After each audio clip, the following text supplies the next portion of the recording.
मैं डैनियल हूँ। मेरी माँ ने मुझे नदी की औरत के कारण हमेशा नदी से दूर रहने की चेतावनी दी है। वह समुद्र के राजा की पत्नी थी। वह एक इंसान से प्यार करती थी और उसका प्यार अधूरा और अस्वीकार्य होने के कारण वह निराश थी।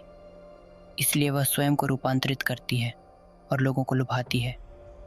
वह मिलनसार दिखाई दे सकती है, लेकिन सच तो यह है कि वह खून पर पलती है।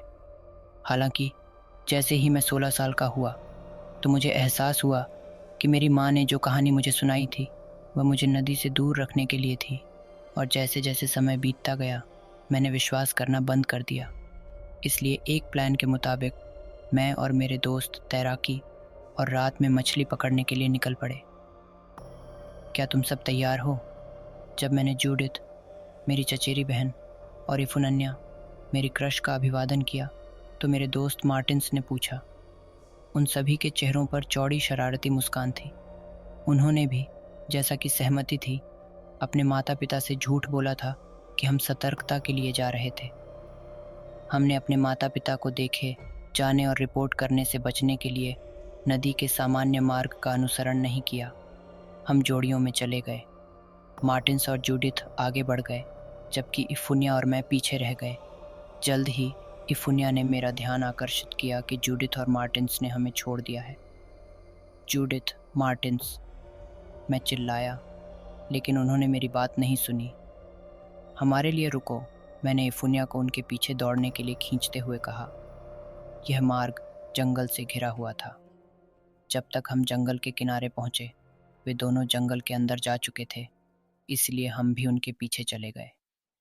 मैंने मार्टिन्स और जूडिथ के लिए चिल्लाना जारी रखा, लेकिन मुझे जो एकमात्र प्रतिक्रिया मिली वह मेरी आवाज़ की गूंज और बांस के तनों की सरसराहट थी।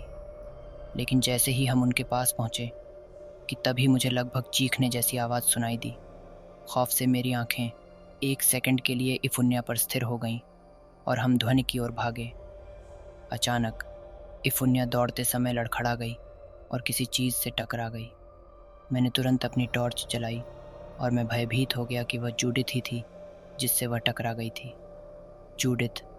जैसे ही मैं उसके कांपते हुए शरीर की ओर बढ़ता हूँ मैं चिल्लाता हूँ।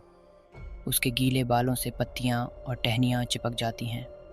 उसके पीले चेहरे पर कीचड़ और खून जमा हुआ है। उसके माथे पर घाव था जिससे खून का रिसाव हो रहा था और उसकी त्वचा पर हर जगह छोटे छोटे घाव थे। उसके कपड़े फटे हुए थे। उसके शरीर के ज़्यादातर हिस्सों से खून बह रहा था। ऐसा खौफनाक मंजर मैंने ज़िंदगी में पहली बार देखा था, जिसकी कल्पना मैंने सपने में भी नहीं की थी। जूडी, क्या तुम ठीक हो? मार्टिन्स कहाँ है? क्या हुआ? मैंने व्याकुलता से पूछा। एक क्षण के लिए वह केवल इशारा करती और कांपती। वह बोलने की कोशिश करती है, लेकिन कोई शब्द नहीं निकलता। हमें हमें बाहर निकलना होगा। ओह, यहाँ से। वह हकलाती है और फिर खड़े होने की कोशिश करती है, लेकिन उसके कांपते पैर उसे फिर से पीछे हटने पर मजबूर कर देते हैं। आराम से, इफुनन्या कहती है, लेकिन जूडिथ ने उसकी बाहों को जोर से पकड़ लिया और उसकी आंखों में घबराहट और भय के भाव थे। हमें अभी निकलना होगा, लेकिन मैंने जोर देकर कहा कि हम मार्टिन्स के बिना नहीं जा सकते। दरअसल हम लोगों के पास उस जंगल से बाहर निकलने का एक ही रास्ता था। हमें जंगल की सीमा, नदी को पार करना था, वो भी रात को और तैरकर।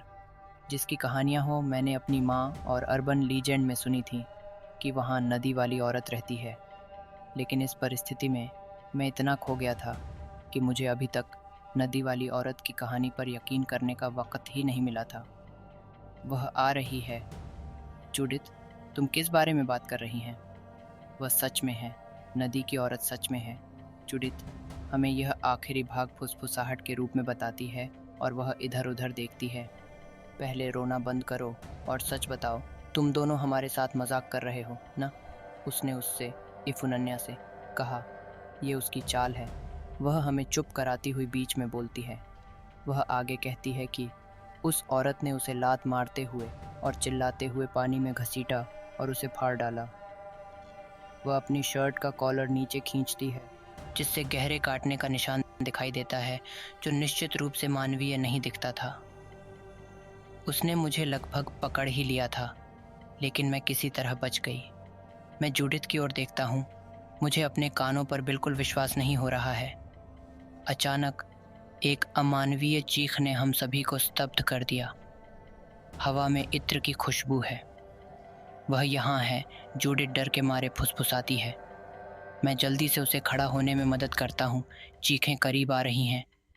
भागो, मैं चिल्लाया। मैंने जूडिथ को सहारा दिया और भागना शुरू कर दिया। विपरीत दिशा में जहाँ से वह आई थी, इफुन्या हमारे ठीक पीछे थी। झाड़ियाँ और निचली शाखाएं से मेरी त्वचा में जगह जगह पर कट लग चुके थे, लेकिन मैं उन पर कोई ध्यान नहीं दिया। मेरा ध्यान केवल जंगल से बाहर निकलने पर केंद्रित था। ये नहीं हो सकता, ये नहीं हो सकता है। मैं इफुन्या की स्थिति को बेदम आवाज़ में सुनता हूँ। हमें बस इसे जंगल से बाहर निकालना है, मैं उन्हें इफुनन्या बताता हूँ, जब अचानक चीखने की आवाज़ मेरे सामने आ जाती है। इससे पहले कि मैं कुछ कह पाता, जूडिथ मुझे नीचे गिरा देती है। जिस व्यक्ति की मैं लगातार सहारा देकर भाग रहा था, वह जूडिथ नहीं थी। मैं जूडिथ और मार्टिन्स को दूर से चिल्लाते हुए सुन सकता था। पहले तो मैं विचलित हो गया, लेकिन मेरी दृष्टि साफ हो गई और मेरे चेहरे की ओर आने वाले नुकीले दांत दिखने लगे। मैंने आनन फानन में धक्का देकर खुद को गिराकर उससे दूर कर लिया और पास में पड़ी एक मोटी सी मजबूत लकड़ी पकड़कर उसकी ओर हमले की स्थिति में खड़ा हो गया। इस बार उसने एक सुंदर नग्न महिला का रूप धारण कर लिया था, जिसके लंबे बाल कामुक अनुपात में सुडौल थे। उसके मुंह पर ब्लोडी दाग थे और उसकी आंखें रात की तरह काली थीं। मैंने उसके चेहरे पर हमले के लिए छड़ी का इस्तेमाल करने में कोई समय बर्बाद नहीं किया। मैं उसे एक बार फिर मारने जाता हूँ, तभी वह छड़ी का सिरा पकड़ लेती है और मुस्कुराते हुए मेरे हाथ से छीन लेती है। फिर उसने अपना हाथ मेरे गले में लपेटा और मुझे हवा में उठा लिया। मैं उसका हाथ छुड़ाने की कोशिश करता हूँ, लेकिन वह अवश्य ही अमेजन होगी। मैं अपनी आँख के कोने से देखता हूँ कि इफुन्या उस पर हमला करने के लिए दौड़ रही है, लेकिन वह उसे छुए बिना ही उसे गिरा देती है। नदी की औरत मेरा हाथ पकड़कर अपने मुंह की ओर लाती है। मैं विरोध करने की कोशिश करता हूँ। जैसे ही वह काटती है, अचानक मेरी बाँह में दर्द होने लगता है। मेरी चीख मेरे कानों और हवा में भर जाती है। अपना मुंह हटाकर वह खून से सनी मुस्कुराहट के साथ मेरी ओर देखती है। फिर यह मेरे कंधे के पास जाता है। उसके मुंह से एक सांप की तरह फुसकार निकल रही थी। मेरा शरीर कमज़ोर हो रहा है और मेरी दृष्टि में काले धब्बे भर गए हैं, क्योंकि यह मेरे खून से लगातार पोषण ले रही थी। मैं उस समय केवल अपनी माँ के बारे में सोच रहा था। मुझे खेद है कि मैंने उनकी बात नहीं सुनी माँ। मैं सोचता हूँ कि जैसे जैसे मैं फीका पड़ने लगता हूँ, अचानक मेरे गले के चारों ओर से दांत और दबाव हट जाता है। मैं ज़मीन पर गिर जाता हूँ। हवा में एक बार फिर चीख गूंजती है, लेकिन यह दर्द से भरी थी। अभी भी कमज़ोर था। मैं केवल देखने के लिए अपना सिर थोड़ा सा उठा सकता था। नदी की महिला ज़मीन पर है और उसके शरीर से कई तीर धंसे हुए हैं। जैसे ही मुझे अंधेरा होने लगता है, परिचित आंखें मेरी ओर देखने लगती हैं और कोमल हाथ मेरे चेहरे को सहलाने लगते हैं। माँ, मैं फुसफुसाया। डैनियल, वह धीरे से कहती है। उसके चेहरे से आंसू बह रहे हैं। मैंने तुम्हें जंगल और नदी से दूर रहने के लिए कहा था। मैं जानता हूँ, मैं क्षमा चाहता हूँ। मैंने अपनी माँ की बाँह पर अपना सिर रखकर आंखें बंद कर लीं। आराम, वह कहती हैं। मैं पुरुषों की आवाज़ें सुनता हूँ और वे मुझे ले जाते हैं। मैं अपनी आंखें बंद कर लेता हूँ और अंधेरे के सामने आत्मसमर्पण कर देता हूँ, लेकिन मैं अब भी उसका चेहरा देखता हूँ।